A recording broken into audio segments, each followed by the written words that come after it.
கிறிஸ்துவுக்குள்ளே எனக்கு பிரியமான சகோதர சகோதரிகளே, புனித அந்தோணியாருடைய திருவிழாவை இன்று நாம் சீரும் சிறப்புமாக தொடங்க இருக்கின்றோம். திருப்பலி முடிந்தவுடன் புனிதருடைய கொடியேற்றம் நிகழ இருக்கின்றது. இந்த மாபெரும் விழாவுக்கு ஆயிரக்கணக்கான மக்கள் திரண்டு வந்திருக்கின்றீர்கள். உங்கள் அனைவருக்கும், இங்கே இருக்கக்கூடிய தந்தையர்களுக்கும் திருவிழா நல்வாழ்த்துக்களை உரித்தாக்கிக் கொள்கின்றேன். Happy feast. இன்று நம்முடைய திருத்தல அதிபர் அவரிடம், ஃபாதர், நான் என்ன தலைப்பில் மறைவுரை ஆற்ற வேண்டும் என்று கேட்டேன். தந்தை அவர்கள் சொன்னார்கள், நீங்கள் எடுத்துக்கொள்ளுங்கள் தலைப்பை என்று சொன்னார்கள். பிறகு நான் யோசித்து பார்த்தேன், இன்று நிச்சயமாக மக்கள் அதிகமாக இருப்பார்கள், அதுவும் தவக்காலத்தில் இருக்கிறோம், ஒரு பொருத்தமான தலைப்பை நாம் எடுக்க வேண்டுமே என்று யோசித்து, நம் எல்லாரிடமும் இன்று தேவைப்படுகின்ற ஒரு குணம், உலகில் பற்றாக்குறையாக இருக்கக்கூடிய ஒரு பண்பு, இதை நான் தலைப்பாக எடுத்து கொண்டிருக்கிறேன். அதுதான் இன்று வாசகங்களிலே நீங்கள் கேட்ட அன்பு, லவ். அன்புதான் இன்று உலகில் தேவைப்படுகிறது. உண்மையான அன்பு இல்லாத வாழ்க்கையை எல்லோரும் வாழ்ந்து கொண்டிருக்கிறோம். போலித்தனமான ஒரு வாழ்க்கை, வெறுப்பு பேச்சுக்கள், வெறுப்பு செயல்கள், சண்டை சச்சரவுகள், மதவெறி, சாதி வெறி, இனவெறி, மொழி வெறி, இப்படியெல்லாம் நிறைந்திருக்கக்கூடிய இந்த காலகட்டத்தில் அன்புதான் தேவைப்படுகிறது. இரண்டாவது, ஒப்புரவு. கடவுளோடு நமக்கு ஒப்புரவு தேவைப்படுகிறது. இந்த இரண்டு தலைப்புகளையும் நான் எடுத்து கொண்டிருக்கின்றேன். இந்த இரண்டு தலைப்புகளுக்கும் இதை சிந்திப்பதற்கு எனக்கு உதவி செய்திருக்கிறவர் பேராயர் ஃபுல்டன்ஷீன் அவர்கள். அவர் தன்னுடைய புத்தகமாகிய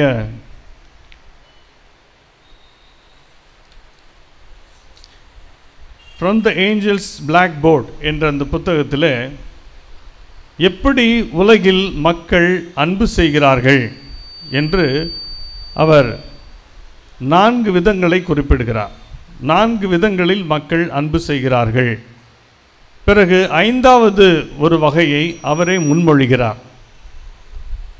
மொத்தம் 5 வகைகள் அன்பு செய்வதற்காக, அல்லது அன்பு செய்கின்ற முறை, மக்கள் அன்பு செய்கிறவை என்று அவர் குறிப்பிடுவது. ஒன்று, யூட்டிலிட்டேரியன் லவ், அதாவது பயனாளி அன்பு.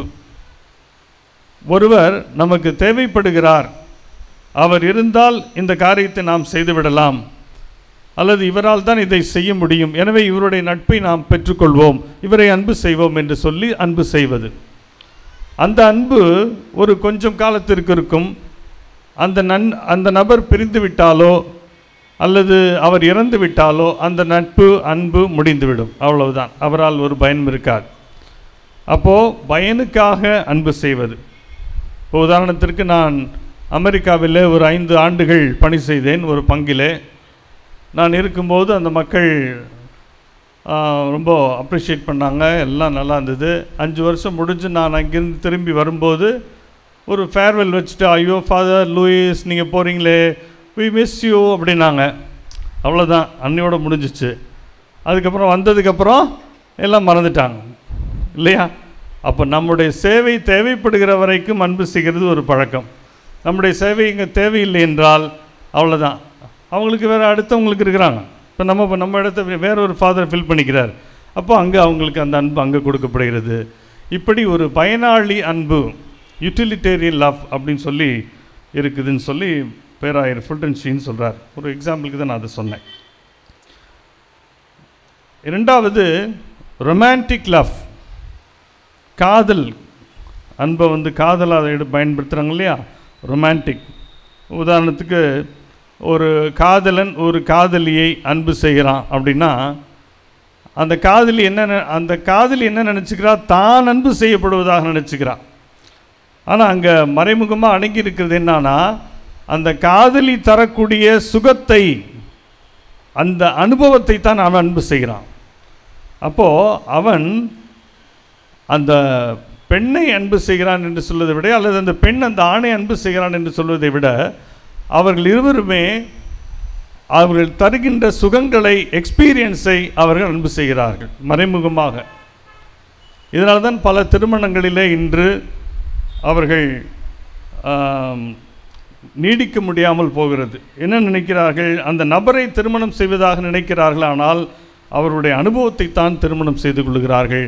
அதனால்தான் பல குடும்பங்களிலே கணவன் மனைவி உறவு நீடிக்க முடியாமல் போகிறது என்று சொல்லுகிறார். இரண்டாவது வகை ரொமான்டிக் லவ், இந்த காதல் வகைப்படுகின்ற அன்பு. மூன்றாவது டெமோக்ராட்டிக் லவ், ஜனநாயக அன்பு. அதாவது இது கொஞ்சம் ஒரு நாட்டு தலைவர்கள், சமுதாயத்தை பற்றி சிந்திக்கிறவர்கள், இவர்கள் கொண்டிருக்கக்கூடிய அன்பு. எல்லாருமே இந்த நாட்டினுடைய குடிமக்கள், எல்லாருக்கும் எல்லாம் கிடைக்க வேண்டும், எல்லாருமே சமம் என்ற கருத்துடையவர்கள். உதாரணத்துக்கு தமிழ்நாட்டிலே தந்தை பெரியார், அல்லது இந்தியா முழுவதும் டாக்டர் அம்பேத்கர், அமெரிக்காவிலே ஆப்ரஹாம் லிங்கன், இப்படி எல்லாருக்கும் எல்லாம் கிடைக்க வேண்டும், சமமாக மக்கள் நடத்தப்பட வேண்டும் என்று நினைக்கக்கூடியது இப்படிப்பட்ட ஒரு அன்பு. ஆனால் இதிலும் சில குறைகள் இருக்கின்றன. ஏனென்றால் இந்த அன்பு ஒரு வரம்பிற்கு மேல் செல்லாது. அரசியல் நேரங்களில் போட்டிகள் அதிகரிக்கும் போது இது தளர்ந்துவிடும் என்று சொல்லப்படுகிறது. பிறகு த ஹியூமானிட்டேரியன் லவ், அதாவது மனிதாபிமான அன்பு. இந்த உலகத்தில் இருக்கிற எல்லாருமே மனிதர்கள்தான், மனித இனத்தையே நான் அன்பு செய்வேன் என்று சொல்பவர்கள் இருக்கிறார்கள். ஆனால் அவர்களிடமும் ஒரு குறை இருக்கிறது. அப்படி சொல்பவர்கள் தனிப்பட்ட ஒரு நபரை அவரோடு சேர்ந்து வாழ அவர்களால் முடியாமல் போகிறது. எல்லாரையும் மனுக்குலத்தையே அன்பு செய்கிறேன் என்று சொல்வார்கள், ஆனால் தன்னோடு வாழக்கூடிய அல்லது தன்னுடைய வீட்டிலே வாழக்கூடிய ஒரு நபரை அன்பு செய்ய மாட்டார்கள். உதாரணத்திற்கு ஒரு பங்கு தந்தை, உதவி பங்கு தந்தை, இவர்கள் எல்லோரும் மறைவுரை நன்றாக நாங்கள் ஆற்றுவோம். ஆனால் சில நேரங்களில் பார்த்தால் அந்த பங்கு தந்தையும் உதவி பங்கு தந்தையும் கூட சேர்ந்து அந்த இல்லத்திலே வாழ முடியாது. ஃபாதர்ஸ் பற்றி சொன்னால் சந்தோஷமாக இருக்குல்ல? அதே போல் குடும்பங்களிலே மாமியார் மருமகள், அவங்க ரொம்ப சந்தோஷமாக இருக்க போல் தோன்றும். கல்யாணம் ஆன சமயத்தில் அத்தை அத்தை அத்தைன்னு ரொம்ப பாசமாலாம் இருப்பாங்க. ஆனால் கொஞ்சம் கொஞ்சமாக வரும்போது அந்த ஒருவருக்கொருவர் சேர்ந்து அந்த வீட்டிலே வாழ முடியாமல் போகிறது. இப்படி அன்பை பொதுவாக சொல்லிவிட்டு குடும்பத்தில் வீட்டுக்குள்ளே அன்பு செய்ய முடியாமல் போகிறது. இது ஹியூமானிட்டேரியன் லவ்வில் வருது.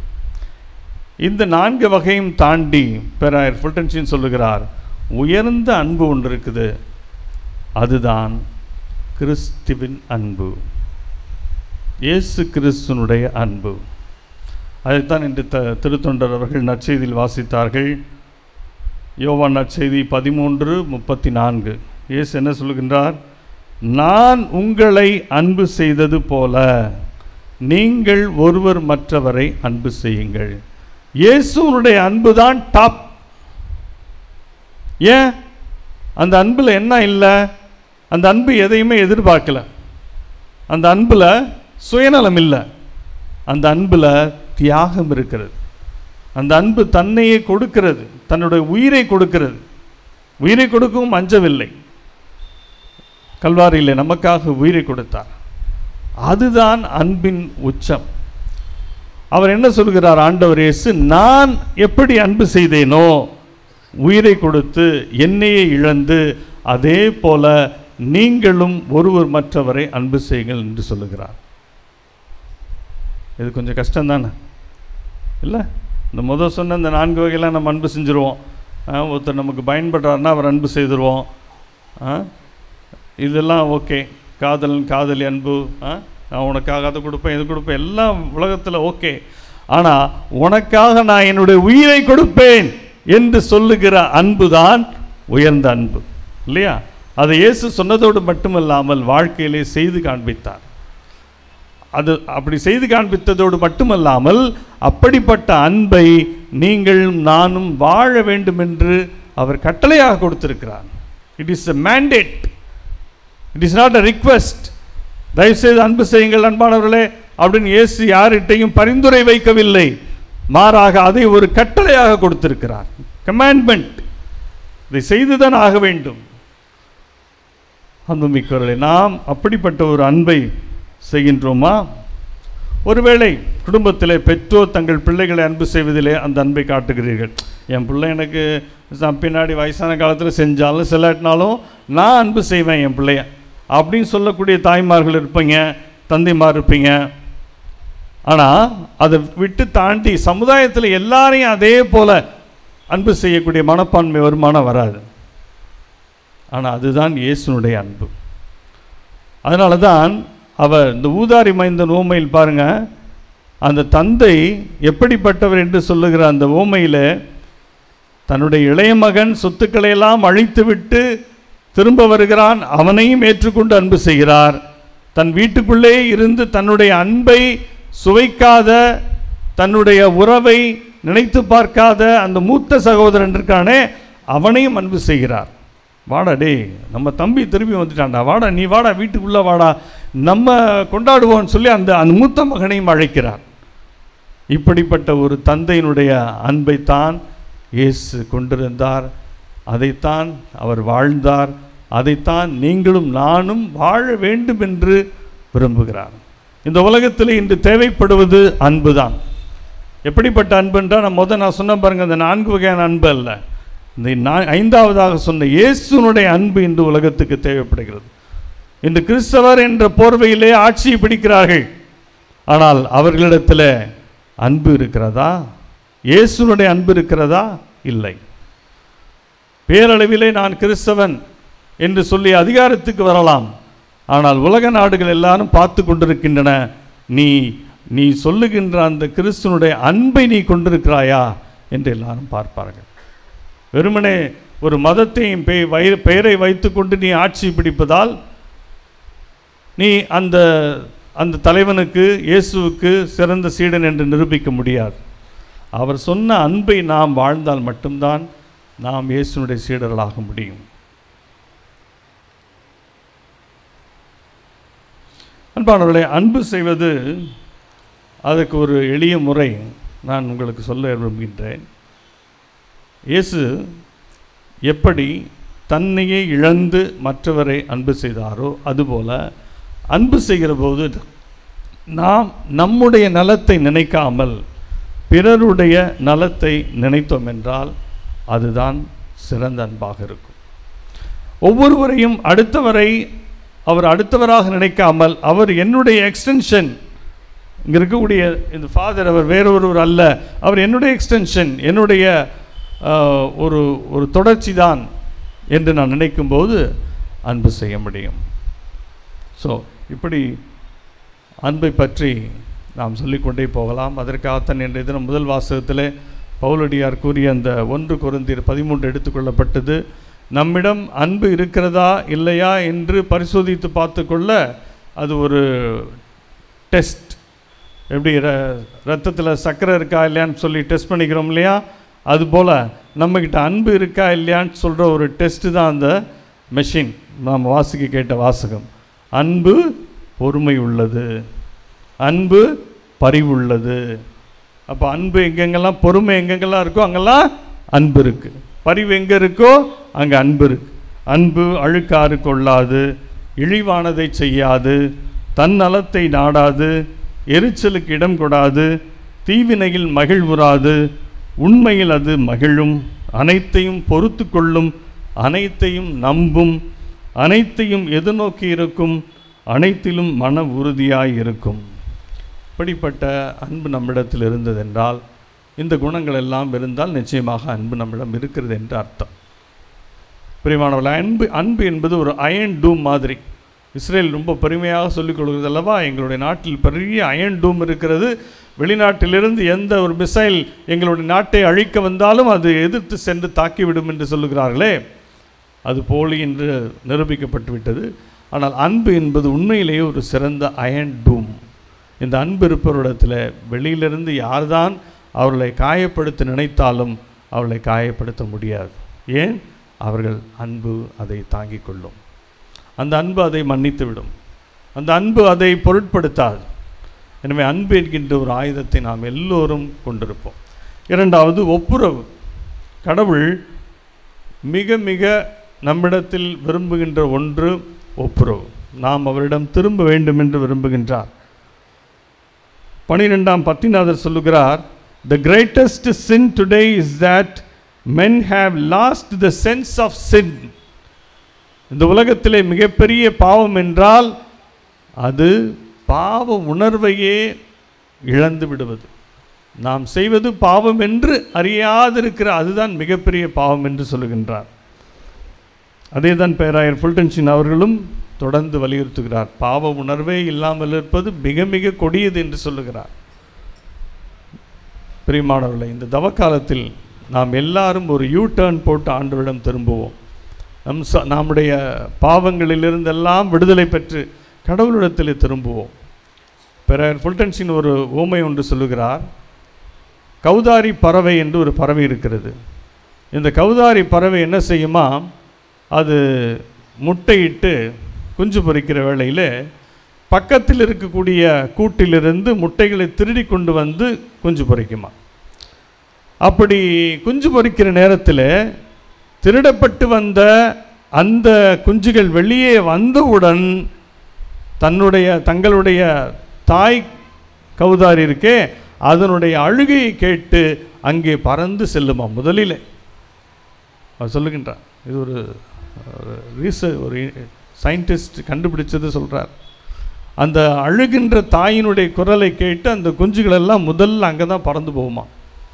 அதுபோல் கடவுள் நம் ஒவ்வொருவரிடத்திலும் அவரிடம் நாம் எல்லோரும் திரும்பி வர வேண்டும் என்ற ஒரு தேடுதலை வைத்திருக்கிறார். எவ்வளவுதான் பாவம் செய்து போனாலும் பரவாயில்லை, அவரிடத்தில் திரும்பி வருவதற்கான ஒரு தேடலை நம் ஒவ்வொருவருக்குள்ளும் ஆண்டவர் வைத்திருக்கிறார். எவ்வளோ பெரிய பாவி புனித அகுஸ்தினார். அவருடைய வாழ்க்கையிலே ஒரு டர்ன் அமைந்ததல்லவா. அவருடைய தாயினுடைய ஜெபத்தால், மோனிகம்மாவுடைய ஜெபத்தால், தன்னுடைய மகன் மனம் திரும்ப வேண்டும் என்று தொடர்ந்து ஜெபித்த அந்த தாயினுடைய ஜெபத்தால் அகுஸ்தினார் மனம் மாறினார், கடவுளிடத்தில் திரும்பினார். இன்று நாமும் மனம் திரும்பி வர முயற்சி எடுப்போம். ஒரே ஒரு நிகழ்ச்சியை புனித ஃபுல்டன்ஷின் வாழ்க்கையில் நடந்ததை சொல்லி நான் நிறைவு செய்கின்றேன். ஒரு முறை நம்முடைய பேராயர் ஃபுல்டன்ஷின் அவர்கள் ஒரு வெள்ளிக்கிழமை அன்று, அதற்கு முந்தைய நாள் தேவாலயத்திலே பாவசங்கீர்த்தனம் கேட்டுக்கொண்டிருக்கிறார். அந்த நேரம் ஒரு இளம்பெண் உள்ளே வருகிறார். வந்து பாவசங்கீர்த்தனம் செய்வது போல் அவரிடம் அந்த ஸ்க்ரீன் போட்டிருப்பாங்க, ஸ்க்ரீனுக்கு முன்னாடி உட்கார்ந்துருக்கிறார். நான் கேட்குறாரு, என்னம்மா பாவசங்கீர்த்தனம் பண்ண வந்தியா? இல்லை, சும்மா டைம் பாஸ் பண்ணுறதுக்காக தான் வந்தேன். டைம் பாஸ் பண்ணுறதுக்காக வந்தியா? ஆமாம், நான் ஆக்சுவலாக பாவசங்கீர்த்தனம் பண்ண வரல, வெளியில் எங்கள் அம்மா நிற்கிறாங்க, நான் பாவசங்கீர்த்தனம் பண்ணணுன்னு சொல்லிட்டு என்னை ஃபோர்ஸ் பண்ணி உள்ளே தள்ளிட்டாங்க, அதனால் நான் சும்மா டைம் பாஸ் பண்ண தான் வந்திருக்கேன் அப்படின்னாலாம். உடனே அவர், சரிம்மா இந்த ஸ்க்ரீனை விளக்க முடியுமா, நான் உன்னை பார்க்கணுமே அப்படின்ட்டார். ஓகே அப்படின்னு சொல்லி ஸ்க்ரீனை விளக்கணுன்னா அந்த பெண்ணை பார்த்தோன்னே ஃபுல்டன்ஷின் சொல்லிட்டாரு, அம்மா நீ ஒரு ஸ்ட்ரீட் வாக்கர். அது நியூயார்க்கில் வந்து ஸ்ட்ரீட் வாக்கர் அப்படின்னா விபச்சாரி.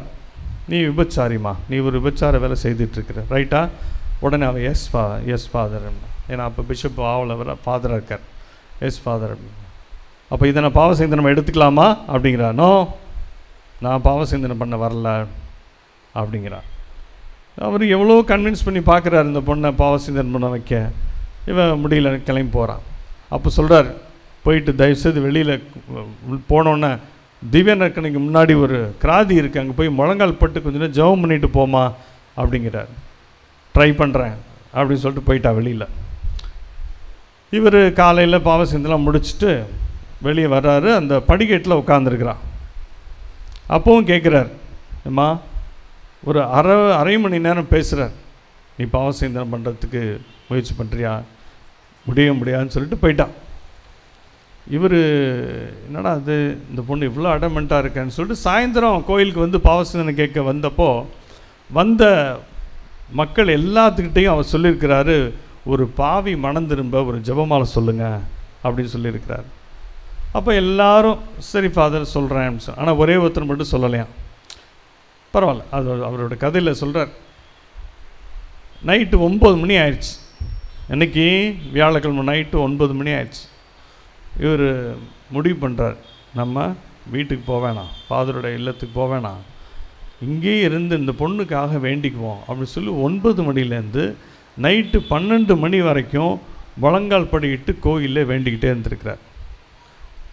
12:30 மணிக்கு கோயிலுடைய பின் கதவு சத்தம் கேட்குது. கதவு இவருக்கு பயம். ஒரு போலீஸ் தான் நைட்டில் அங்கே ஸ்டேட்ஸில் 1 மணி நேரத்துக்கு ஒரு தடவை போலீஸ் ரவுண்டு வந்துக்கிட்டே இருப்பான். போலீஸ் தான் வந்து லைட் எரியுதுன்னு பார்த்துட்டு செக் பண்ண வராங்க போல சொல்லி திரும்பி பார்க்குறாரு. இந்த பொண்ணு வரா. 12:30 மணிக்கு வந்தோடனே பாவசங்கத்தனம் பண்ணுறான். இது அவருடைய வாழ்க்கையில் நடந்தது. இப்படி பாவசங்கத்தனம் கேட்குற ஒரு பழக்கம் குறைஞ்சி போச்சு அப்படின்ற குற்றச்சாட்டை மக்கள் வைக்கிறீங்க. மக்கள் பாவசங்கத்தனத்துக்கே வர்றதில்லை அப்படின்ற குற்றச்சாட்டை நாங்கள் உங்கள் மேலே வைக்கிறோம். இப்படி நம்ம ஒருத்தர் நாம் குற்றச்சாட்டுக்கிட்டே இல்லாமல் நீங்களும் முயற்சி எடுங்க, நாங்களும் முயற்சி எடுக்கிறோம். நாம் 2 பேருமே நல்ல ஒரு பாவசங்கத்தனம் செய்வதற்கான அந்த முறையை ஏற்படுத்திக்கிட்டு கடவுளிடம் திரும்பி வருவது அவருக்கு மிகவும் பிடித்தமானது. இந்த தவ காலத்தில் நீங்கள் எத்தனையோ தவசங்கம் செய்யுங்க, நோன்புருங்க, விரதம், பல சிலுவை பாதம் செய்கிறீங்க, தவக்கால திருப்பயணம் போகிறீங்க, எல்லாம் செய்யுங்க. ஆனால் கண்டிப்பாக ஒரு நல்ல பாவசங்கத்தனம் செஞ்சுருங்க. அது கடவுளுக்கு ரொம்ப பிடிச்சமான ஒன்று. எனவே இந்த 2 பண்புகளையும் இந்த திருவிழாவாகிய முதல் நாளாகிய இன்று உங்களுக்கு வைத்து நான் நிறைவு செய்கின்றேன். 1 அன்பு செய்வோம், 2வது ஒப்புரவாகுவோம். நல்ல பாவசங்கத்தனம் நேரம் கிடைக்கும் போதெல்லாம் செய்வோம். புனித ஜோன் ஆஃப் ஆர்க் பிரான்ஸ் நாட்டில் 13 வயது சிறுமி ஒரு நாளைக்கு 9 முறை பாவசங்கத்தனம் செய்வாளாம். அதெல்லாம் டூ மச் இல்லை? அது மாதிரிலாம் வேணாம். போய் எந்த சமயம் போய் நீங்கள் அப்படிலாம் டிஸ்டர்ப் பண்ணிடாதீங்க. 9 முறை ஒரு நாளைக்கு பாவசங்கத்தனம் பண்ணுவாலாம் ஜோன் ஆஃப் ஆர்க். அது மாதிரிலாம் வேணாம். ஆனால் எப்போதெல்லாம் நம்முடைய ஆன்மா அழுக்காகி விட்டது என்று நீங்கள் உணர்கிறீர்களோ அந்த நேரம் நல்ல பாவசங்கத்தனம் செய்ய வாருங்கள். குருக்கள் நாங்கள் எல்லாம் அப்படியே வானத்திலேருந்து குதிச்சவங்க கிடையாது. நாங்களும் பாவிகள் தான். ஆனால் எங்களை கடவுள் பயன்படுத்துகிறார். இந்த அருட்சாதனத்திலே மக்களை புனிதப்படுத்துவதற்கான ஒரு வாஷிங் மெஷினாக எங்கள் எல்லோரையும் கடவுள் பயன்படுத்துகின்றார். எனவே ஒரு பாவசங்கத்தன தொட்டிலே குருவானவர் அமர்ந்திருக்கிறார் என்றால் அங்கு இயேசு இருக்கிறார் என்று உணர்ந்து சென்று நல்ல பாவசங்கத்தனம் செய்யுங்கள். ஆண்டவரை நீங்கள் மகிழ்ச்சிப்படுத்த அதை விட பெருசாக ஒன்றும் செய்ய முடியாது. ஆமென்.